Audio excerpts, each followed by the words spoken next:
Professor Gordon. The planet is rushing madly toward the Earth.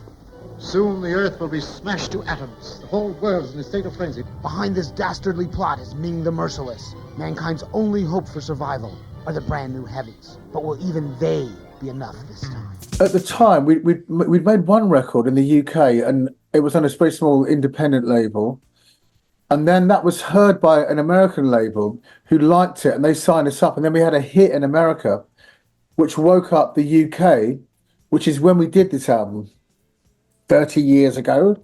And so we were kind of in this world of like this club scene and going out, and we were quite sort of in our early 20s. So it was an amazing time. And I think you get that energy and fun. It was just great fun. And we weren't really thinking about the future too much, rather than just, you know, where are we going to get the next pair of flares or nicely heeled shoes, you know, rather than the longevity of it all.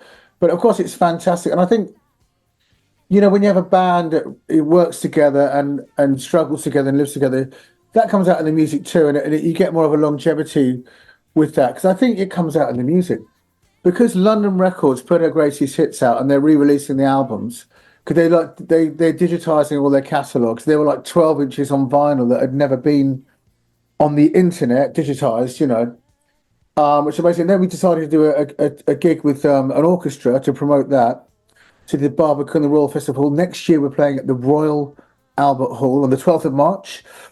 And that's nearly sold out, which is phenomenal for us. And we're very excited about it. The orchestra being joined to the show it had to happen really, because I think after a while, just keep playing the same songs for so many years, you need to jazz it up and make it a bit more interesting for the crowd as well as for us, you know. So I think we're happy it's working out like that, and we're just so happy to be involved with being able to play the whole album from beginning to end. Another thing we've never done before as well. So it's not just another typical Brand New Heavy show, basically. We're more involved now in aspects of running the band, like on the sort of managerial side and stuff like that. So it's actually just like the beginning again now. And I think there's a sort of cycles of music, isn't there, always, that go around. And you know, we picked up in the 70s, and now like a lot of people are picking up in the 90s. And so yeah, it's quite, you know, it's we're not sitting on our laurels, you know, we like to stick the boot in when we do a show and give it our all. But it is a time of reflection within it to a certain extent. But when you're in the band, you're just always sort of moving forward pretty much, but maybe not quite so much as we did when we made this one. We love our disco, you see. That's a big part of our DNA. And with disco, you do get a lot of strings and a lot of fancy orchestration and arrangements. So to be able to have the strings on stage with us instead of just on the record is just lovely. It's a dream come true. They signed it from another label called Acid Jazz. Now, Acid Jazz are an interesting indie label run by a guy called Eddie Pillar and Giles Peterson originally. And Eddie Pillar had been a guy that was more of a mod, and he'd done all clubs and DJing and everything, and he kind of rinsed all the records, the mod records, and he was reaching out into new worlds, and he'd worked at record companies and stuff. So he started his own. And so Galliano, who've got new stuff coming out now, were the first release. We were the second. And he took a punt on signing us up and making a record with us and releasing us when no one else would, because what we were doing at the time, you know, hard to imagine, but wasn't really part of what the world was sort of like getting into or needed to. And they also signed Jamiroquai. So, you know, and then these bands got signed on to like the right labels. And so Acid Jazz, brilliant. London Records, amazing. I remember when we got Top of the Pops for the first time, because back then, as you know, it was you got 20 million people watching that show, and there are hardly any other shows on TV, music shows. And I watched it growing up with my family and everything. And when we got that, I thought, oh, so they are taking this seriously now. You know, this group of weird guys from the suburbs jamming funk grooves in someone's bedroom to being on Top of the Pops, doing the same thing. And I thought, I can't wait to tell my mum. And so at that point, it was because it wasn't really about money then. It was about being accepted nationally, internationally, and being taken seriously. And I think that was the moment, our first Top of the Pops. And then probably going to America, you know, after seeing like Starsky and Hutch and, you know, like Sesame Street, and then you're in like New York, you're in Los Angeles with the palm trees, and it's pretty amazing. Like green as anything, like looking around like it was pretty, you know, I'm thinking about it. Those things are like the wows, really, aren't they? Like the opportunities and stuff, and I'm being accepted all over the place. If you stay right there, the logo's making you have an amazing haircut, Andrew. Oh, if you get the right, like a sort of. There we go. We need to make hats. Oh my God, our new merch line. It's really worked out for us. I mean, playing at the place like the Barbican, the Royal Festival Hall, there's a kind of different sort of energy in it all, and it's kind of a sort of reverential thing because they're like posh, aren't they? It's like classical music that people listen to.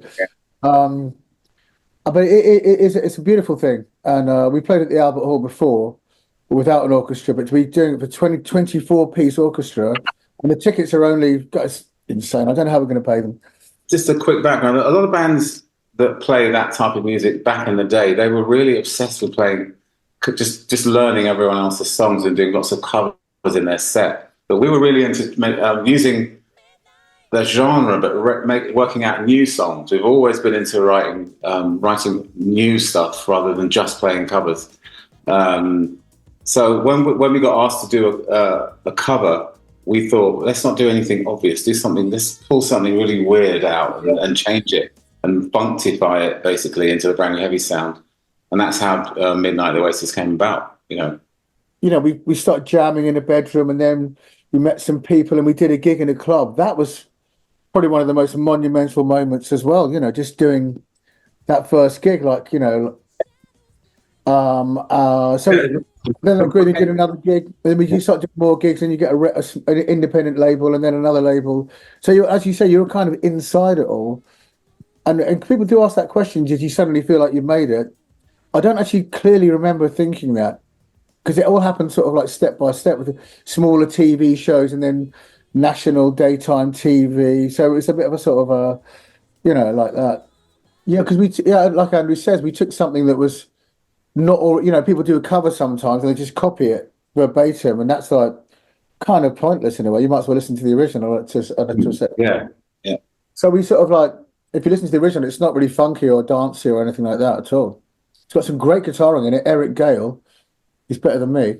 And great melodies and great chords, which really touched me back then.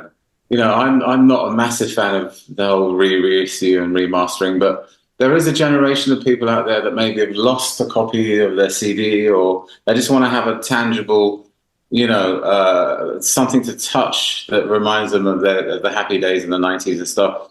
And we just didn't want to do it.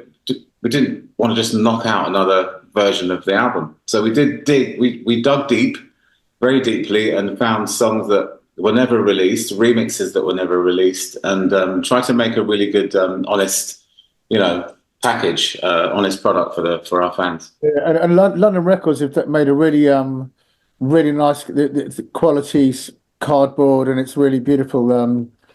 It's really well done. We're very happy with it. You know, proud of the product.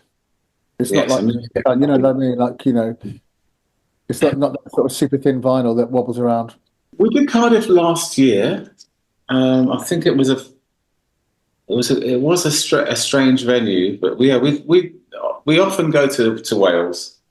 But this is different now because we're doing it's a proper headline tournament. It's not a festival, so I'm actually looking forward to it. Whole of the album live from top to bottom, plus a few other sort of essential hits from the other records.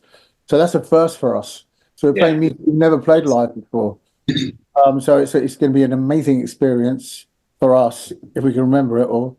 And you know, you got keyboards, bass, guitar, drums, and vocals, and we've got all that. And the sound of all the songs are pretty much traditional to what we play on stage. So it won't be that difficult to reconstruct. Yeah, it'd be pretty much learning them and playing them, rather than sort of, you know, changing them up. I tried wearing trainers once on stage, and it's just not. It's comfortable, but it just doesn't feel right. You know, doesn't feel right, does it, Simon? You have to really feel the part, and look the part. Yeah, it's part of the show, you know, and I feel if people are paying money, then there's Yes. the theatre of it. You know, you've got to come out, and it's got to be like an hour and a half of just letting go and sort of the fantasy world that music can be for people. Just going out having a good dance and forgetting everything else. Immersion. And I think the clothes sort of achieve that as well, you know, like the spectacle and stuff. Yeah, yeah.